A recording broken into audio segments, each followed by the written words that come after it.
Hey everyone. Well, another video that I'm going to eventually get posted here, hopefully pretty soon. So what's the old saying? For all good things must come to an end. Well, I'm not entirely sure if that saying applies here. Perhaps a bittersweet ending to this tale of a green Dodge. So if you watch my videos, you know that I've had this 96 Dodge Neon for quite a while now. I bought it with what was presumably a bad motor years ago, replaced the engine, and been driving it ever since. Of course, I've had nothing but one problem after another with this car. A lot of it was wiring, radiator fan wiring, fuel pump wiring, tail light wiring. I mean, oh gosh. So anyway, I'm actually filming this on Sunday, and by 6 p.m. tomorrow evening, this car will no longer be mine. So let me tell you a little story, true story about something happened yesterday. It's a story about how you can, without even having the intent of doing it, can end up signing on the dotted line for a car. So yesterday, a friend of mine and I went out to go to a car lot where another friend of ours works as a car salesperson, sales rep, whatever the proper term is, sales associate. That's the one I prefer.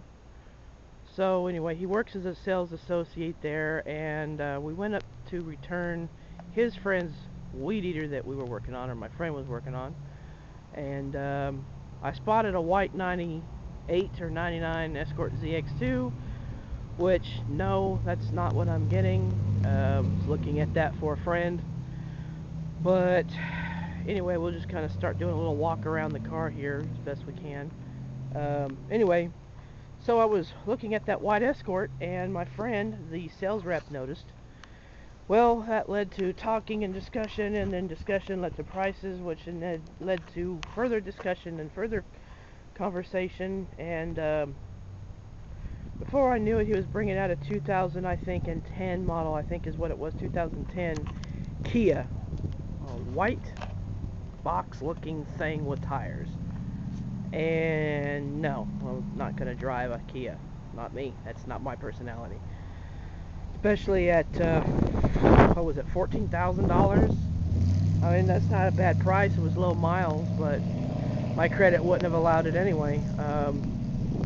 So then he brought out a beautiful Ford Focus, emerald blue. God, I loved it. Test drove it, or I test drove it. I drove that one, and that was a nice car, but my credit was insufficient. I needed much more down than I had available in liquid assets. And this is actually something right here that happened just a few days ago. Coworker backed into my driver's door.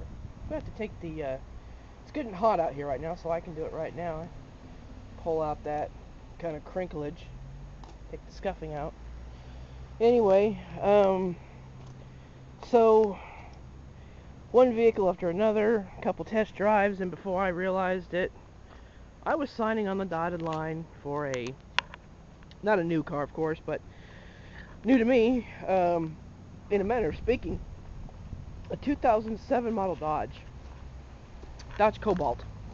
A 2007 Dodge Cobalt is what I ended up signing on the dotted line for, and even right now at 2:10 p.m. Sunday, I'm just full of jitters. I've never financed a car before, hoping I didn't make a really stupid decision. But anyway, so I just figured I'd make a little update video. The 96 Neon with I don't even know what miles is on it really, because it's not the factory motor, it's not the original engine. And of course it's got, you know, defects here and there. All of it could be taken care of if I wanted to put more money into it.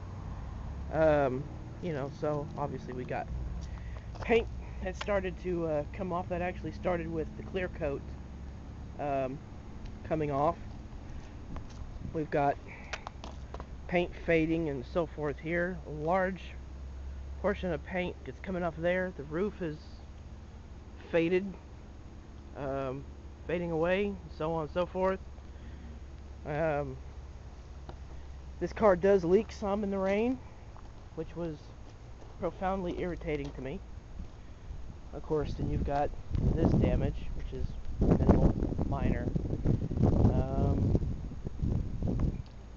That's called a redneck repair, right there. Using wiring to hold the fender in place. Gotta love that. So what else have we got in terms of, what all have I done to this car? Let's see. Hardwired the radiator fan to keep from overheating during normal engine operation. Rewired for the fuel pump because there's a wiring difficulty there. Kept blowing fuses, so that's been redone. Flushed and cleaned out the radiator, new thermostat housing, some new hoses, replaced the power steering pump, new alternator, new starter motor. Various trim pieces on the engine have been replaced, various pulleys have been replaced, the belt tensioner has been replaced, new timing belt, new water pump. I mean, there's a list of a plethora of stuff that I've put into this car, and there's still a few things yet that are just more work means more money, more money, more money, more money. And I'm tired of putting more money and more money and more money into a car like this. It's not even that new. It's, I'm not complaining too much. I didn't pay a lot for the car in the first place. So, there goes a Camaro. Nice. Okay, so I didn't pay a whole lot for the car in the first place. My total investment that I put in the car over the years has grown. But,